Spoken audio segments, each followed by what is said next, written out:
December 15th, cloudy, windy, rainy day here in Southeast Michigan. We have another wind advisory coming up tonight and all day tomorrow. So, kind of had a couple issues with a couple tarps the last big windstorm. So I'm gonna check these tarps, stopping at my various locations. And like right here, so this is probably just slacked up and created this bubble. This stuff would have been baled back in July. And see that the wind's just gonna beat that up. So I'm gonna loosen up the straps and pull the slack, tighten that tarp up a bit, and reorganize it. These other ones, we don't even have that much wind yet. It's pretty breezy, but it's not like the high winds we're gonna have. If you look, these other tarps look in pretty good shape.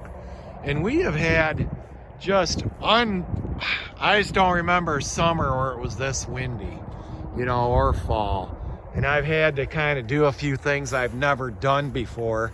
Like I've started putting a strap over the top of the tarp now, and this holds those end straps, because what can happen when this wind gets going so bad, this, you know, just the torque is incredible. It might loosen up those, put some stretch in the straps or whatever, and these end straps can fall off. And then I started putting these straps on, you know, on the end, and this is kind of loosened up. And I just discovered the other day, my buddy Joe was out with me where we're retarping some hay yesterday, is it's better to go take this strap and go down on an angle, and it kind of pulls it around this, holds it on this, on this ledge of that bottom bale. That way it won't slip off. Well, yeah, okay, I'm gonna tighten this up because I don't like how that looks. It stayed on all summer, but boy, it's been beat up pretty good by the wind for several months now. Yeah, really, it was this loose stuff got hit by the wind.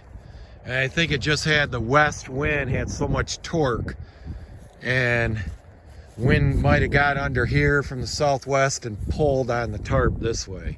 So it's pretty much on the one side. So I loosened up these straps so I could pull the tarp tight. Well, I got a combination of, I was for a while able to get 50-foot ratchet straps for $12.99 at Rural King. They're no longer available. Then I got these 300-foot rolls of webbing. My mother actually, and she's up for the summer, spends a lot of time researching online, found these webbing, 2-inch strap. And so we kind of make these straps, these ratchet straps, they go all the way under the tarp.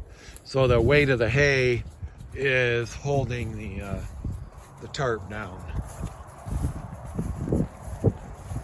I pull this side to this top strap. It loosened up just a little bit, so I got up here.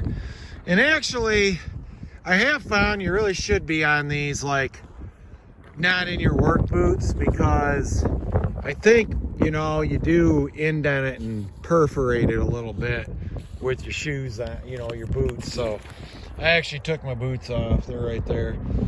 And when this plastic flops around really bad, it starts crinkling it, and you can get underneath the stuff and look up at the sky, and it's, you know, the underside, and it's got pinholes in it.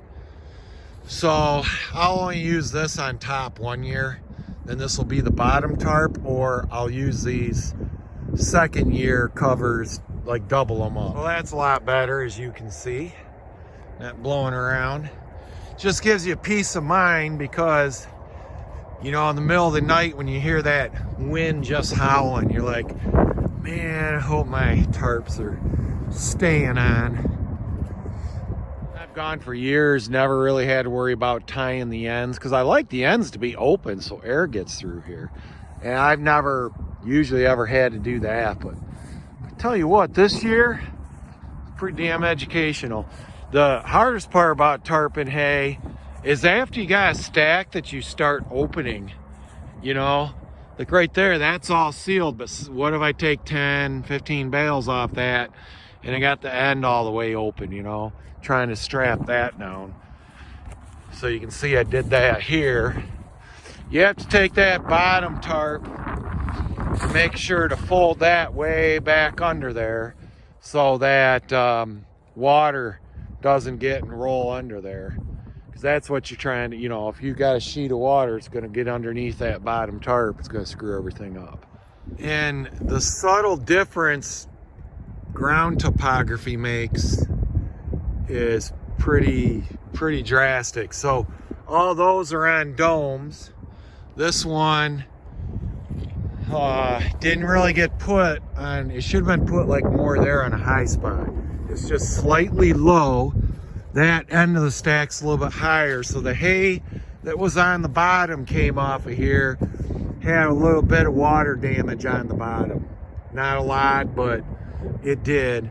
And then when you get that moisture there that had flowed under that plastic, it gives you vapor that collects on top. Now I got, once this goes, you probably can't see it, goes a little bit angle that way. Once you got more than halfway back, or a little bit less than halfway, all these bales didn't have any watermark on the bottom.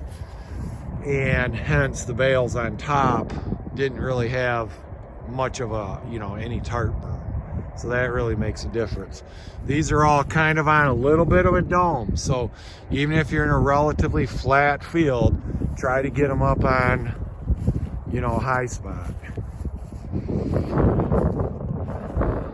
All right. Thanks. Hope everybody's having a good Wednesday.